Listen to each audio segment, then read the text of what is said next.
ஆறாம் அதிகாரம். ஆட்டுக்குட்டியானவர் முத்திரைகளில் ஒன்றை உடைக்க கண்டேன். அப்பொழுது 4 ஜீவன்களில் ஒன்று என்னை நோக்கி, நீ வந்து பார் என்று இடி முழக்கம் போன்ற சத்தமாய் சொல்ல கேட்டேன். நான் பார்த்தபோது, இதோ ஒரு வெள்ளை குதிரையை கண்டேன். அதன் மேல் ஏறியிருந்தவன் வில்லை பிடித்திருந்தான். அவனுக்கு ஒரு கிரீடம் கொடுக்கப்பட்டது. அவன் ஜெயிக்கிறவனாகவும் ஜெயிப்பவனாகவும் புறப்பட்டான். அவர் 2ஆம் முத்திரையை உடைத்தபோது 2ஆம் ஜீவனானது, நீ வந்து பார் என்று சொல்ல கேட்டேன். அப்பொழுது சிவப்பான வேறொரு குதிரை புறப்பட்டது. அதன் மேல் ஏறியிருந்தவனுக்கு பூமியில் உள்ளவர்கள் ஒருவரை ஒருவர் கொலை செய்யத்தக்கதாக சமாதானத்தை பூமியிலிருந்து எடுத்துப் போடும்படியான அதிகாரம் கொடுக்கப்பட்டது. ஒரு பெரிய பட்டயமும் அவனுக்கு கொடுக்கப்பட்டது. அவர் 3ஆம் முத்திரையை உடைத்தபோது 3ஆம் ஜீவனானது, நீ வந்து பார் என்று சொல்ல கேட்டேன். நான் பார்த்தபோது, இதோ ஒரு கருப்பு குதிரையை கண்டேன்.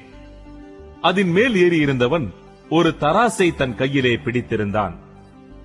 அப்பொழுது ஒரு பணத்துக்கு 1 படி கோதுமை என்றும் ஒரு பணத்துக்கு 3 படி வார்கோதுமை என்றும் எண்ணெயையும் திராட்சரசத்தையும் சேதப்படுத்தாதே என்றும் 4 ஜீவன்களின் மத்தியிலிருந்து உண்டான சத்தத்தை கேட்டேன். அவர் 4ஆம் முத்திரையை உடைத்தபோது 4ஆம் ஜீவனானது, நீ வந்து பார் என்று சொல்லும் சத்தத்தை கேட்டேன். நான் பார்த்தபோது, இதோ மங்கின நிறமுள்ள ஒரு குதிரையை கண்டேன்.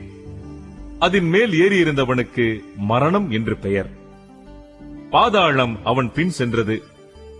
பட்டயத்தினாலும் பஞ்சத்தினாலும் சாவினாலும் பூமியின் துஷ்ட மிருகங்களினாலும் பூமியின் கார்பங்கில் உள்ளவர்களை கொலை செய்யும்படியான அதிகாரம் அவைகளுக்கு கொடுக்கப்பட்டது.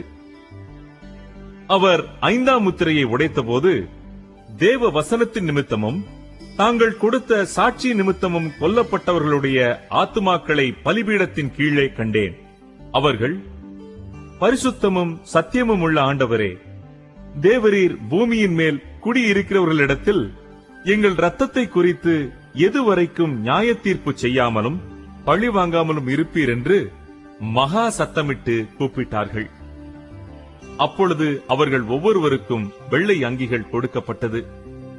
அன்றியும் அவர்கள் தங்களைப் போல கொலை செய்யப்பட போகிறவர்களாகிய தங்கள் உடன் பணிவிடைக்காரரும் தங்கள் சகோதரருமானவர்களின் தொகை நிறைவாகும் அளவும் இன்னும் கொஞ்ச காலம் இளைப்பாற வேண்டும் என்று அவர்களுக்கு சொல்லப்பட்டது.